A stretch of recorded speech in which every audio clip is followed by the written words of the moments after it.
presented by Civil Structure Tech Guruji YouTube channel. I highly recommend to all my page visitors and subscribers to watch full video for your better understanding. Structure design पर 4 questions को हम solve करेंगे। इसके पहले what is the limit state of design के बारे में कुछ जानकारी प्राप्त करते हैं। Let us see what is limit state of design. Structure design को हम 3 तरह से कर सकते हैं। First one is working state method, second one is limit state of design and third one is design based on experimental method. तो इन तीनों में जो सबसे पॉपुलर अपना डिजाइन जो होती है that is called the limit state method of design.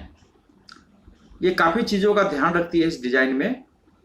अगर हम IS कोड 456/2000 को देखें, according to section 5 of clause 35 in IS code 456/2000, in this method of design, that is limit state of method of design based on limit state concept, the structure shall be designed to withstand safety all loads liable to act on it throughout its life.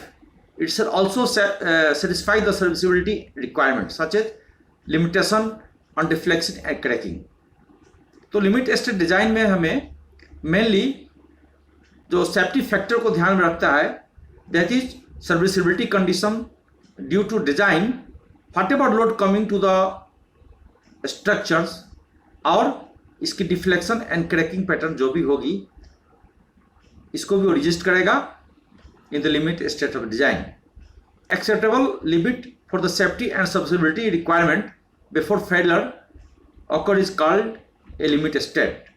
The aim of design is to achieve acceptable probability that the structure will not become unfit for the use which it is intended, that is, will not reach its limit state.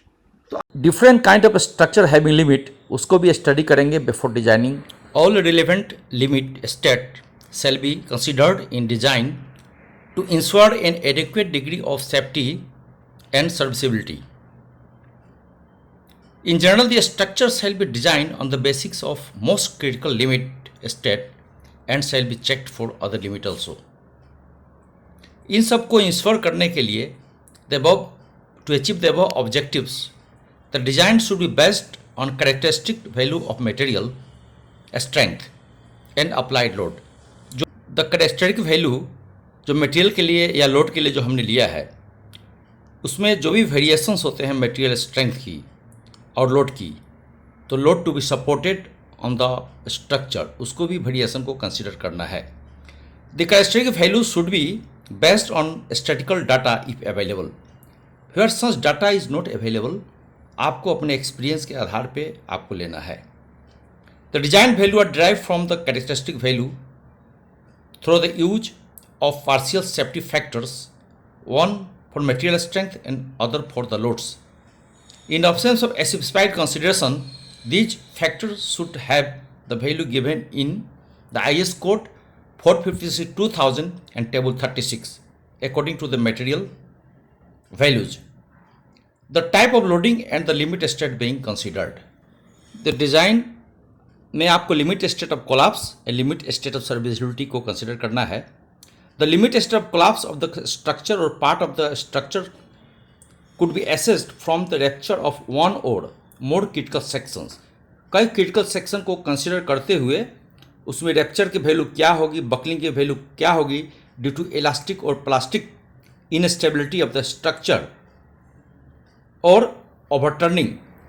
While deciding the limit state of collapse in the limit state method design, the resistance to bending, shear, torsion and axial loads at every section shall not be less than the appropriate value at that particular section produced by the probable most unfavorable combination of loads on the structure using the appropriate partial factor of safety.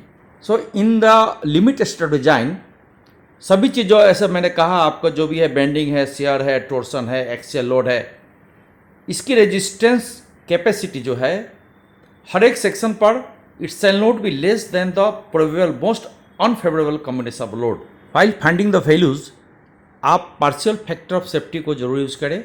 In the limit state of design आप अगला है कि serviceability condition को check करें।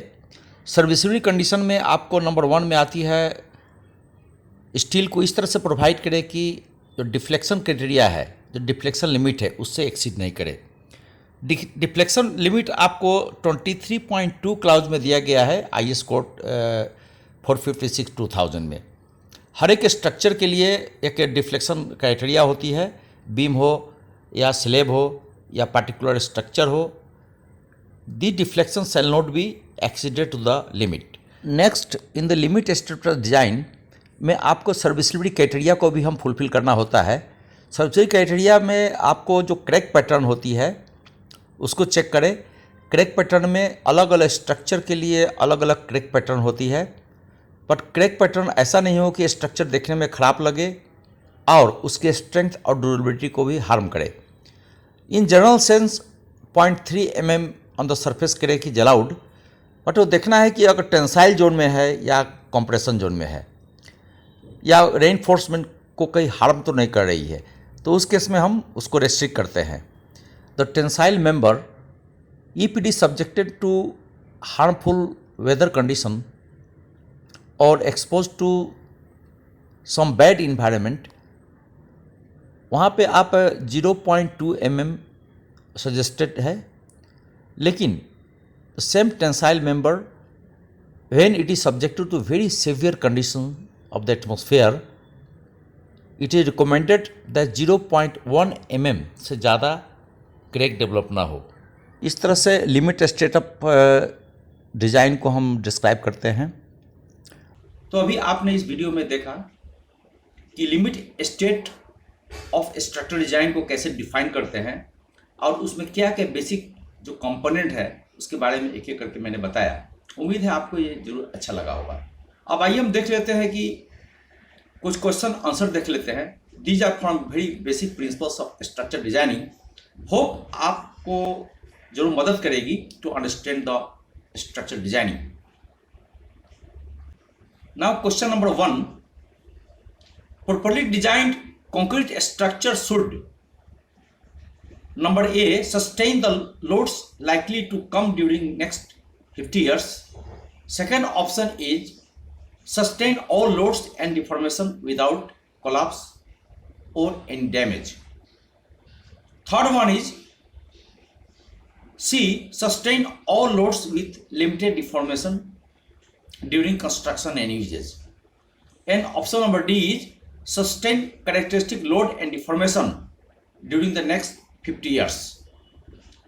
So here option C is best option. In the design of concrete, should sustain all loads with limited deformation during construction and uses.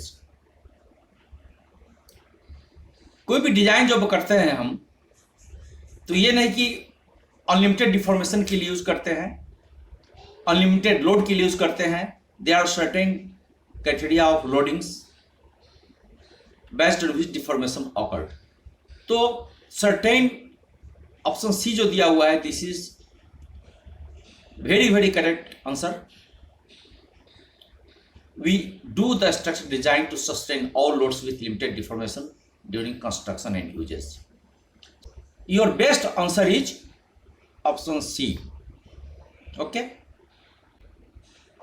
Question number 2, in the limit state method the design loads कौन सी होगी आपको बताना है। इसमें option A में लिखा हुआ है द कैरेक्टरिस्टिक लोड, बी में आपको लिखा हुआ है द अल्टीमेट लोड, एंड सी में लिखा हुआ है the characteristic load defined by the partial safety factor for loads, and D में ऑप्शन दिया हुआ है the characteristic load multiplied by the partial safety factor. Answer for question number 2 will be option D.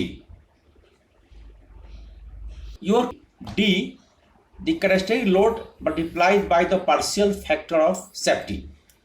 इससे आप multiply करके आप limit state method में अपने लोड को निकालते हैं, design load. Question number 3, In the limit state method, the basic of the analysis of structure is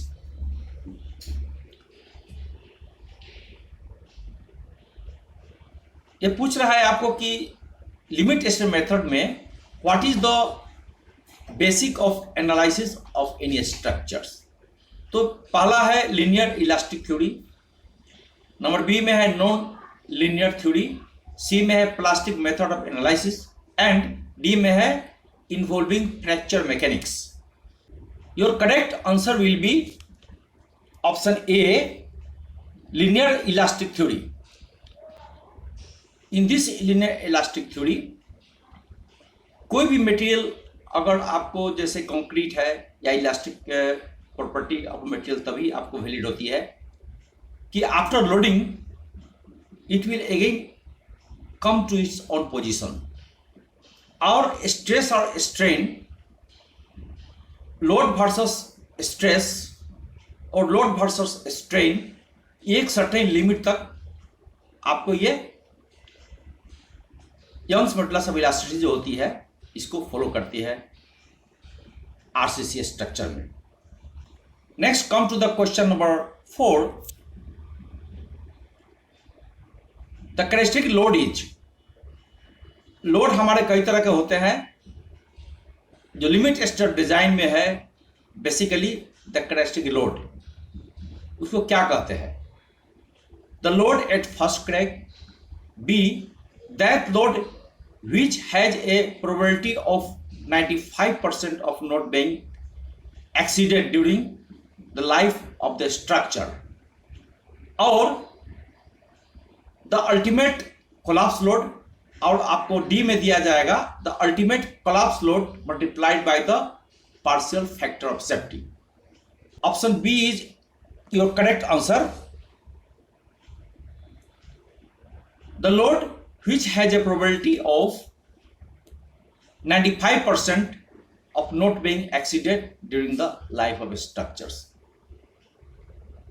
means 95% इसकी probability होगी कि जो भी आपने लोड लिया हुआ है this will not exceeded in the life of that structure। यदि 50 साल के लिए लिया हुआ है, 100 years के लिया हुआ है, जो भी आपने लोड लिया हुआ है वो आपकी 95% चांस है कि ये लोड जो भी आपने लिया हुआ है ये अपने लाइफ में एक्सीड नहीं करेगी। इस तरह से हमने 4 क्वेश्चंस को देखा स्ट्रक्चर डिजाइन में फ्रॉम बेसिक प्रिंसिपल्स, और उसके हम एप्रोप्रिएट आंसर भी देखा। उम्मीद है वीडियो आपको जरूर हेल्प करेगी to understand the structure design. तो इसी के साथ आप एक सब्सक्रिप्शन बटन डाल दें, यदि आप नए चैनल में नए हैं तो एक लाइक एंड कमेंट्स डालें ताकि हमारे आने वाले जो वीडियो है उसको इम्प्रूव करने में मुझे मदद मिले और आपको भी समय पर सभी नोटिफिकेशन मिलते रहे। Thank you, take care, continue watching.